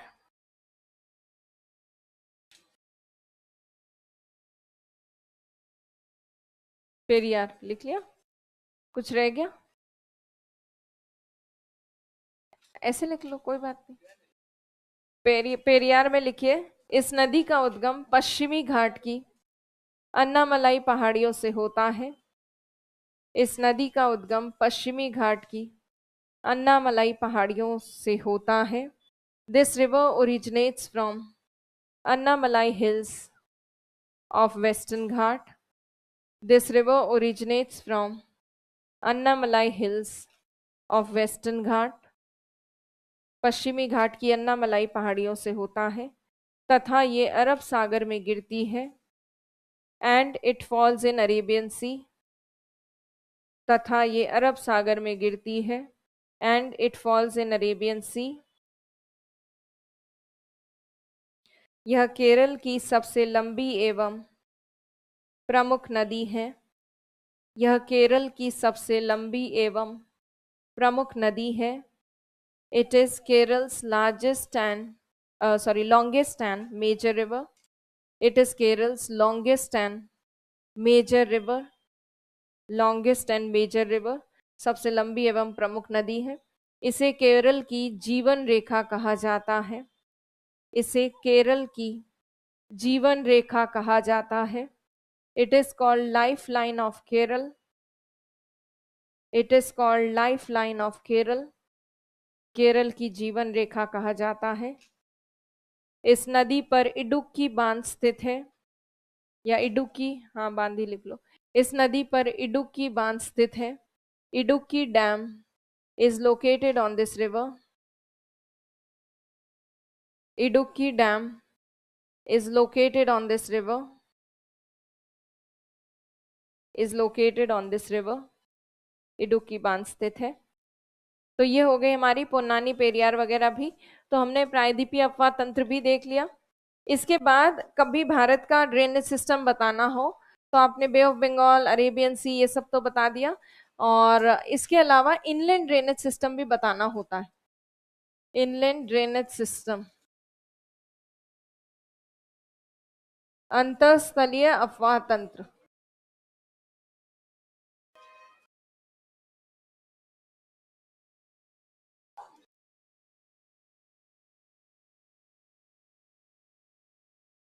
अंतःस्थलीय अपवाह तंत्र, इनलैंड ड्रेनेज सिस्टम। और इंडिया में सबसे बड़ा अंतःस्थलीय अपवाह तंत्र बनाती है घग्गर नदी।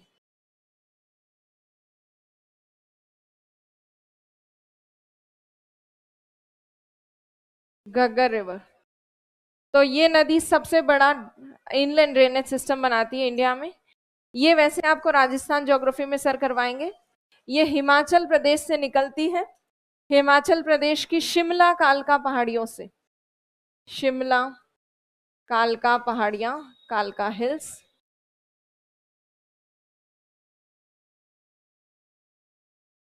और यहां से निकलकर कौन से राज्य में जाती है? बताओ, स्टेट में कौन से स्टेट में जाएगी?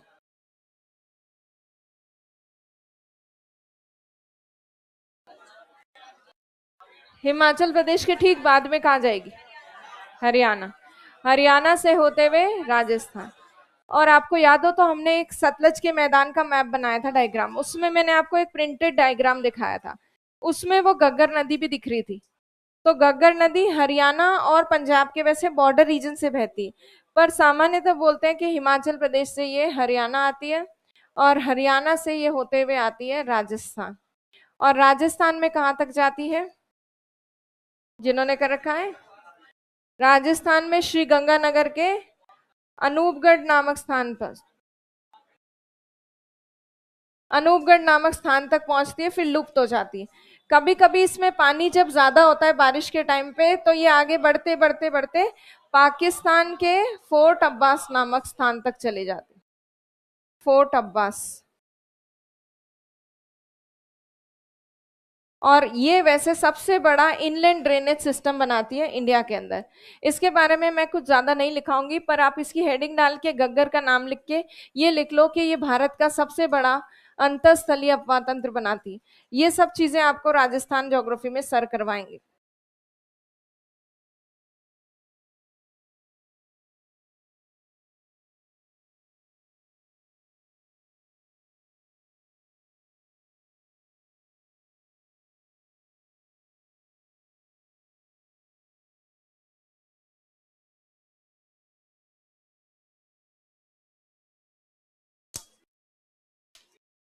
इसमें घग्गर लिख के लिख लो, यह भारत के सबसे बड़ा अंतःस्थलीय अफवाह तंत्र का निर्माण करती है।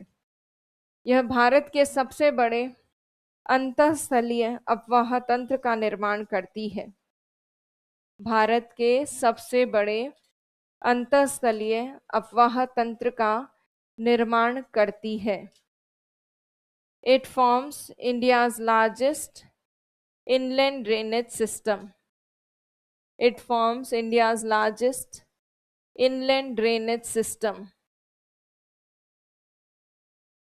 बाकी मैं ज्यादा नहीं लिखवाने वाली, इसमें सर लिखवा देंगे आपको सब कुछ। It forms India's largest inland drainage system. इसमें ये जो डायग्राम है, या तो ये बना लो अपने शॉर्ट में समझने के लिए। हिमाचल प्रदेश की शिमला कालका पहाड़ियों से निकलती है, हरियाणा से होते हुए राजस्थान में गंगानगर के अनूपगढ़ नामक स्थान तक जाती है। वैसे तो मॉनसून के टाइम पे, वर्षा के टाइम पे फोर्ट अब्बास तक पहुंच जाती है पाकिस्तान में। और जिनका ये सब हो जाए वो मिट्टियों की मृदा की हेडिंग डालें, अगला चैप्टर सीधा मृदा। आधा घंटा है अभी।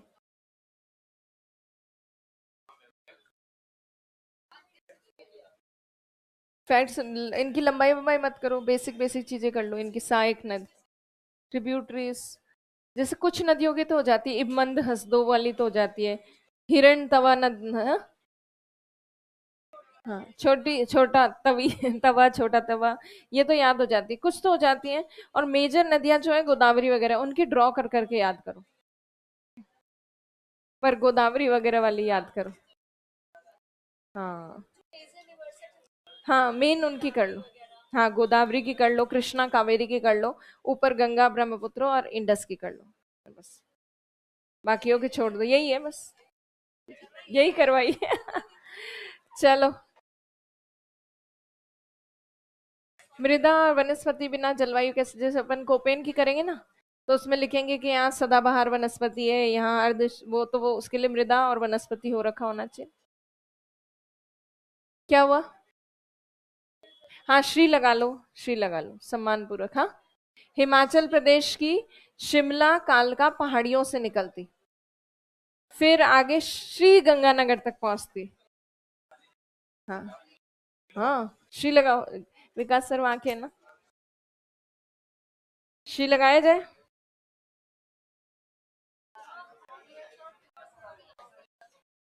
क्या क्या चीज? हाँ, नहीं नहीं, कोपेन का ही करेंगे। चलो, अभी मृदा की हेडिंग डालो। हो गया ना सबका? क्या हो गया? हो गया।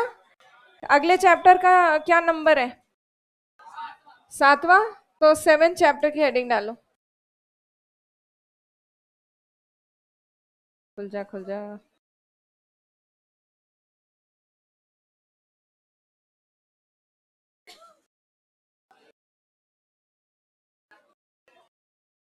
चैप्टर 7,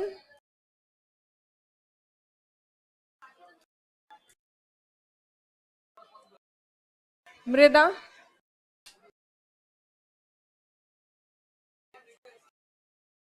क्या? मृदा की हेडिंग डाल लो।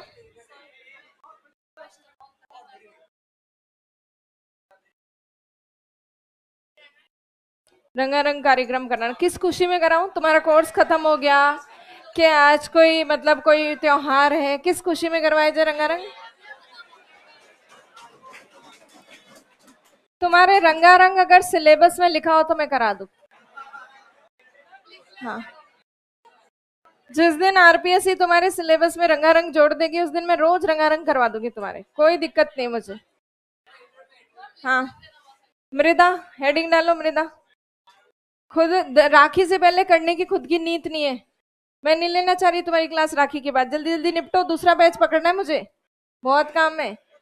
हाँ, चलो, मृदा जो है, मिट्टी कैसे बनती है मृदा? चट्टानों के अपक्षय से। चट्टाने जो होती है उनकी वेदरिंग से, अपक्षय, वेदरिंग से सॉइल का फॉर्मेशन होता है, उसे जो बारीक कण बनते हैं उससे मिट्टी बनती। पर मृदा इतना आसानी से बनती तो हम किसी भी रॉक को लेकर और उसको ग्राइंड कर देते मशीन में, और ग्राइंड करके मिट्टी बना देते। तो मिट्टी इतनी आसानी से नहीं बनती। मिठाई नहीं, मिठाई नहीं, मिट्टी। हाँ, अब देखो, मिट्टी जो है उसमें कई सारे तत्व पाए जाते हैं। जैविक, अजैविक तत्व, कार्बनिक, अकार्बनिक तत्व जिनको कहते हैं, ऑर्गेनिक एंड इनऑर्गेनिक एलिमेंट्स होते हैं मिट्टी के अंदर। जल और वायु भी होती है, वाटर और एयर भी होती है सॉइल के अंदर। तो बहुत सारे कंपोनेंट्स होते हैं सॉइल में। तो organic, inorganic elements plus water and air, ये सॉइल के अंदर होते हैं। सॉइल इन सब का मिक्सचर होती है। मृदा वास्तव में एक मिश्रण है कार्बनिक, अकार्बनिक और तत्वों की, और जल और वायु की। कार्बनिक, अकार्बनिक, जल, वायु वगैरह। मृदा के जो मुख्य घटक हैं, मेजर कंपोनेंट सॉइल के अंदर क्या क्या होते हैं? सॉइल के अंदर होते हैं मिनरल्स, खनिज। खनिजों के अलावा सॉइल के अंदर होते हैं जैव पदार्थ, ऑर्गेनिक मैटर। और जैव पदार्थ के अलावा मिट्टी में होते हैं जल और वायु। ये मेजर कंपोनेंट्स हैं सॉइल के। मृदा बनना इतना आसान नहीं है, क्योंकि ये बहुत एक कॉम्प्लिकेटेड सा मिक्सचर है, एक कॉम्प्लेक्स मिक्सचर है, मिश्रण है, जिसको हम लोग उसको सही प्रोपोर्शन में मिक्स करके नहीं बना सकते। इसलिए सॉइल नेचुरली ही बनती है, प्राकृतिक रूप से ही बनती है, और नेचुरली सॉइल को बनने में काफी टाइम लग जाता है। और जो सॉइल के बनने का लंबा प्रोसेस होता है, उस प्रोसेस को या मृदा के निर्माण की प्रक्रिया को कहते हैं पेडोजेनेसिस। और मृदा से संबंधित अध्ययन को कहते हैं पेडोलॉजी। पेडोजेनेसिस के अंतर्गत मृदा जब बनती है तो इतना लंबा समय लगता है मृदा को बनने में, कि धीरे धीरे सॉइल के अंदर बहुत सारे चेंजेस होते हैं। फिजिकल चेंजेस होते हैं, केमिकल चेंजेस होते हैं, और ऑर्गेनिक चेंजेस भी होते हैं। मतलब भौतिक परिवर्तन होते हैं, मृदा के कण बारीक होते हैं समय के साथ। उसमें रासायनिक परिवर्तन होते हैं, कुछ केमिकल चेंजेस भी होते हैं, और कुछ जैव पदार्थ से संबंधित या जैविक परिवर्तन, या फिर आप जैव पदार्थ से संबंधित परिवर्तन भी उसको मान सकते हो। तो ये सारे परिवर्तन सॉइल में होते हैं, तब जाके धीरे धीरे सॉइल बनती है, मेच्योर होती है, और फिर वो हमारे लिए खेती वगैरह के लिए उपलब्ध हो पाती है। तो सॉइल जो है हमारे लिए एक बहुत इंपॉर्टेंट नेचुरल रिसोर्स है, एक बहुत महत्वपूर्ण प्राकृतिक संसाधन है, जिसका कंजर्वेशन होना चाहिए, क्योंकि इसको बनने में बहुत ज्यादा टाइम लगता है। तो सॉइल के बारे में ये बेसिक सी चीजें हम लिखेंगे पहले, उसके बाद हम आगे कुछ डिस्कस करेंगे। तो लिखिए, मृदा का निर्माण चट्टानों के अपक्षय से होता है। मृदा का निर्माण चट्टानों के अपक्षय से होता है। Soil is formed by the weathering of soil is formed by the weathering of rocks, by the weathering of rocks। चट्टानों के अपक्षय से होता है। मृदा कार्बनिक, अकार्बनिक तत्वों, मृदा कार्बनिक, अकार्बनिक तत्वों, जल तथा वायु का मिश्रण होती है। कार्बनिक, अकार्बनिक तत्वों, जल तथा वायु का मिश्रण होती है। Soil is a mixture of मृदा, कार्बनिक तथा अकार्बनिक तत्व, जल एवं वायु, कार्बनिक अकार्बनिक तत्व, जल एवं वायु का मिश्रण होती है। Soil is a mixture of organic, inorganic matter, organic inorganic matter, air and water,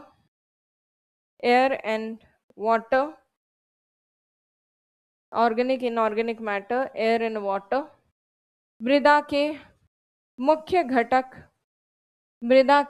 घटक, the major components of soil are, मृदा के मुख्य घटक खनिज, जैव पदार्थ, जल एवं वायु होते हैं। खनिज, जैव पदार्थ, जल एवं वायु होते हैं। The major components of soil are minerals, organic matter, water and air. Minerals, organic matter, water and air. ये बना लो अब, ये घटक है, ये उनका प्रतिशत है। 45% आपके खनिज है, 5% जैव पदार्थ, 25% जल और 25% वायु। कचरे भी गिराते हो तुम क्लास में इमली के?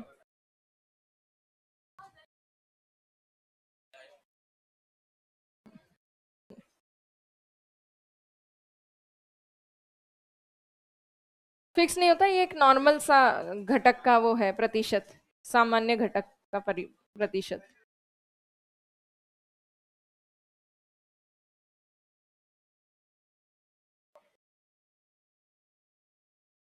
कल है सिंजारा और परसों है तीज।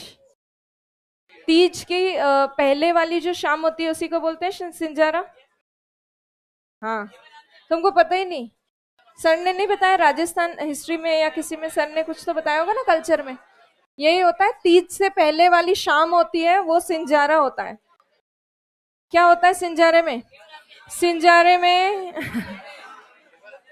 घेवर आते हैं, मम्मियों के तो पीहर से आते हैं, मामा जी वगैरह भेजते हैं, मतलब नानी वगैरह भेजती हैं।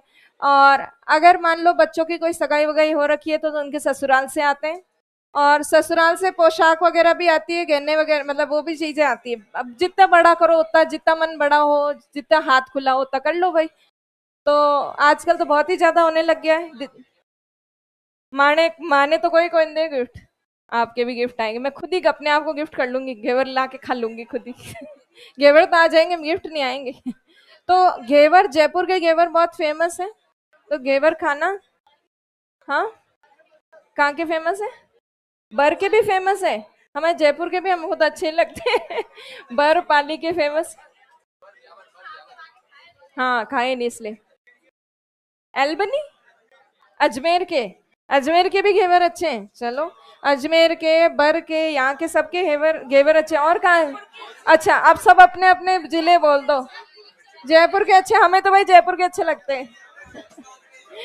हमने खाए नहीं दूसरे, तो हमें क्या पता। हमारे लिए तो यही है जो है।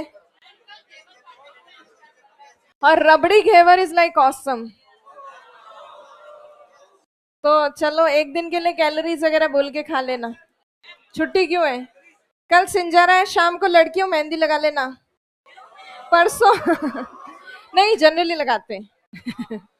जनरली लगाते हैं सिंजारे को मेहंदी, और तीज को झूला झूलते हैं। झूला झूलने का प्रोग्राम होता है। छुट्टी वुट्टी कुछ नहीं है कल। लहरिया पहन के आते हैं। अब लहरिया है नहीं, खरीदना पड़ेगा। है तो कल पता चले सारी लड़कियां लेट हो रही है लहरिया पहनकर तैयार होने के चक्कर में। चलो, अभी हम ये बना लिया, जयपुर का लहरिया फेमस है। हाँ, चलो, लहरिया तो फेमस है जयपुर का, ये तो मान लो। या वो भी तुम्हारे बाड़मेर का ही फेमस है? हाँ, ये इधर बाड़मेर वाले बैठे हैं, तो बाड़मेर का ये भी फेमस, बाड़मेर का वो भी फेमस। चलो, दोरे फेमस है, चलो आगे आगे देखो। हाँ हाँ, बाड़मेर में, अच्छा फिर भी अच्छे लगते हैं, सही है। हाँ आगे लिखो। हाँ क्या, नहीं नहीं नहीं, आगे देखो। मृदा निर्माण की प्रक्रिया लंबी होती है जिसके अंतर्गत अंतर्गत मृदा में भौतिक रासायनिक जैविक परिवर्तन होते हैं। अरे इतना शोर क्यों कर रहे हो? तुम्हें किसको गिफ्ट भेजना जो इतनी चिंता हो रही है? जबरदस्ती चिंता करो, तुम्हें किसी को गिफ्ट नहीं भेजना है। हाँ, चुपचाप पढ़ाई करो तुम। हाँ आगे देखो। मृदा निर्माण की प्रक्रिया को कहते हैं पेडोजेनेसिस, और मृदा के अध्ययन को कहते हैं पेडोलॉजी। और मृदा विज्ञान के जनक एक रूसी वैज्ञानिक है वीवी डोकोचेव। चलो अब ये पॉइंट्स लिखेंगे, तुम लोग वैसे भी लिखे बिना शांत होने वाले नहीं हो, लिखो। मृदा निर्माण की प्रक्रिया लंबी है, मृदा निर्माण की प्रक्रिया लंबी है।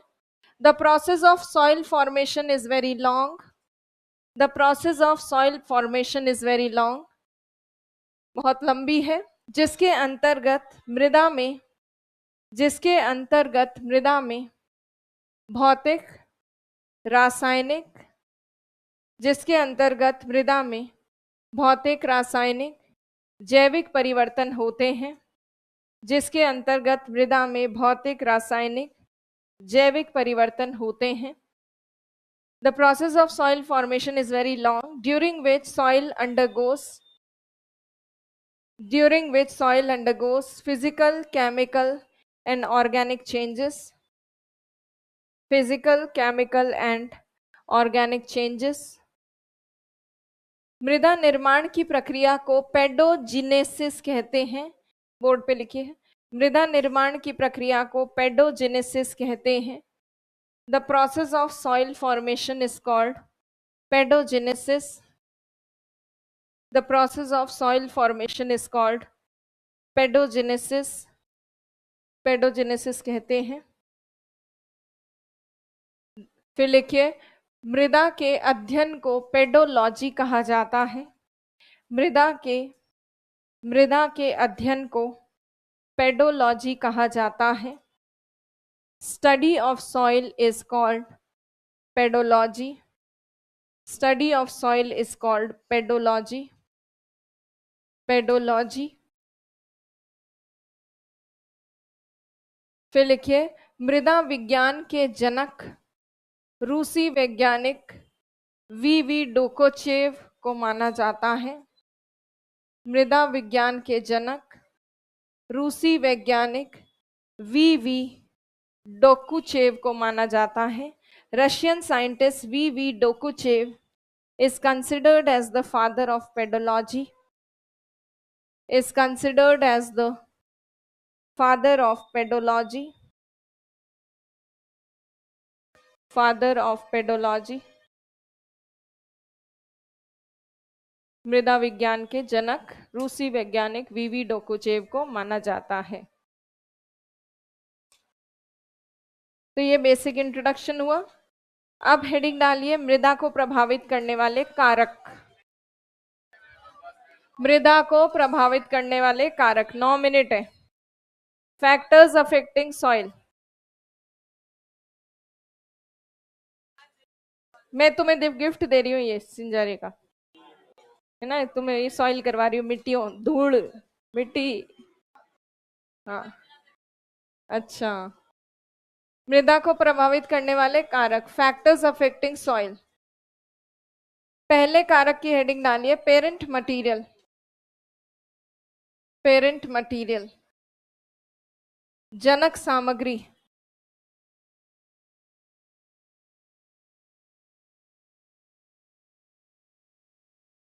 जनक सामग्री, पेरेंट मटेरियल।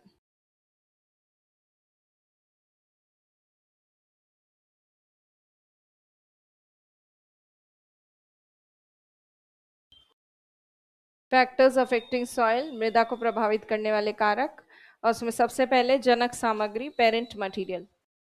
कौन होते हैं मृदा के जनक? वीवी डोकोचेव नहीं, मतलब मृदा बनती किससे? चट्टानों से बनती है।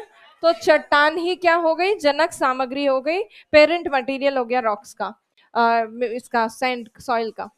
जिन चट्टानों से ये बनेगी मिट्टी, उन चट्टानों के गुण पाए जाएंगे मृदा में। चट्टान बनी होती है किसकी? खनिज की। तो जिन चट्टानों से, सपोज इस रॉक से कोई सॉइल बन रही है, मृदा बन रही, तो इस सॉइल में भी तो वही मिनरल्स होंगे जो इस रॉक के अंदर हैं। तो चट्टान जो है जिससे मृदा बनती है, वो उस मृदा में मुख्य घटक जो कि होता है खनिज, जो 45% होता है, उसका निर्धारण कौन कर रही है? जनक सामग्री कर रही है। तो बहुत बड़ा प्रभाव होता है जनक सामग्री का सॉइल के ऊपर। जैसे उदाहरण के तौर पर अगर हम देखें, बेसाल्ट लावा से बनी मिट्टी, ब्लैक सॉइल, बेसाल्ट लावा या बेसाल्ट चट्टानों से बनी, बेसाल्ट चट्टानें जो होती हैं, उनसे बनने वाली मिट्टी के अंदर पाया जाता है टाइटेनीफेरस मैग्नेटाइट। टाइटेनीफेरस मैग्नेटाइट ये उनमें ज्यादा मात्रा में पाया जाता है। टाइटेनीफेरस मैग्नेटाइट एक तरह से फेरस का, लोहे का मैग्नेटाइट प्रकार है, जो कि थोड़ा काले से रंग का होता है। इसीलिए इस तरह की मिट्टी भी कैसे रंग की होती है? काले रंग की होती है, गहरे रंग की। तो बेसाल्ट रॉक्स में ये होता है मिनरल, इसीलिए इससे बनने वाली मिट्टी के अंदर भी टाइटेनीफेरस मैग्नेटाइट होगा। उसके अलावा कोई मिट्टियां जो आग्नेय तथा कायांतरित चट्टानों से बनती हैं, कोई सॉइल्स जो कि इग्नियस और मेटामॉर्फिक रॉक्स से बनती हैं, उन रॉक्स में लौह तत्व ज्यादा होते हैं, क्योंकि आग्नेय और कायांतरित चट्टानों में लौह तत्व या फिर धात्विक खनिज ज्यादा होते हैं। तो इसीलिए आग्नेय और कायांतरित चट्टानों से बनी भी कुछ रॉक्स के अंदर, कुछ सॉइल्स के अंदर फेरस का अमाउंट ज्यादा होता है, या लौह तत्व ज्यादा पाए जाते हैं, जैसे कि रेड सॉइल, लाल मिट्टी। तो ये एग्जाम्पल्स हैं कि कैसे जनक सामग्री प्रभावित करती है मृदा को। और हमें दिख ही रहा है, अभी अभी हमने घटक बनाए थे 45% खनिज, और वो सीधे मिलते हैं उसको मिट्टी को चट्टानों से, रॉक से। तो लिखिए जनक सामग्री के अंतर्गत, इसमें लिखिए चट्टाने, चट्टाने मृदा का निर्माण करती हैं तथा, चट्टाने मृदा का निर्माण करती हैं तथा rocks form, rocks form soil, rocks form soil मृदा का निर्माण करती हैं तथा चट्टानों में जिस प्रकार के खनिज पाए जाते हैं, तथा चट्टानों में जिस प्रकार के खनिज पाए जाते हैं, वैसे ही खनिज मृदा में भी पाए जाते हैं। चट्टानों में जिस प्रकार के खनिज पाए जाते हैं, उसी प्रकार के खनिज मृदा में पाए जाते हैं। सॉइल्स, क्या लिखा था? Rocks form soil and soils contain the minerals similar to the parent rocks. Soil contains the minerals similar to the parent rocks, similar to the parent rocks, जैसे बेसाल्ट चट्टानों से बनी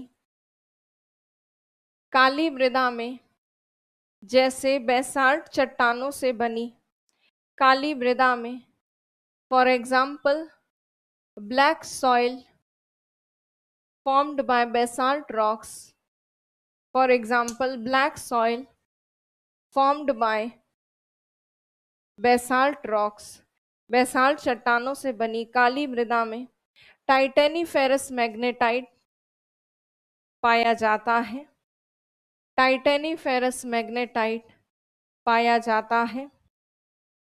for example black soil formed by basalt rocks contain titaniferous magnetite, contain titaniferous magnetite, magnetite. आग्नेय तथा कायांतरित चट्टानों से बनी मृदा में, आग्नेय तथा कायांतरित चट्टानों से बनी मृदा में लौह तत्व अधिक पाए जाते हैं। आग्नेय तथा कायांतरित चट्टानों से बनी मृदा में लौह तत्व अधिक पाए जाते हैं। The soil formed by igneous and metamorphic rocks. The soil formed by igneous and metamorphic rocks has high iron content, has high iron content, iron content, high iron content, जैसे लाल मृदा such as red soil, जैसे लाल मृदा such as red soil,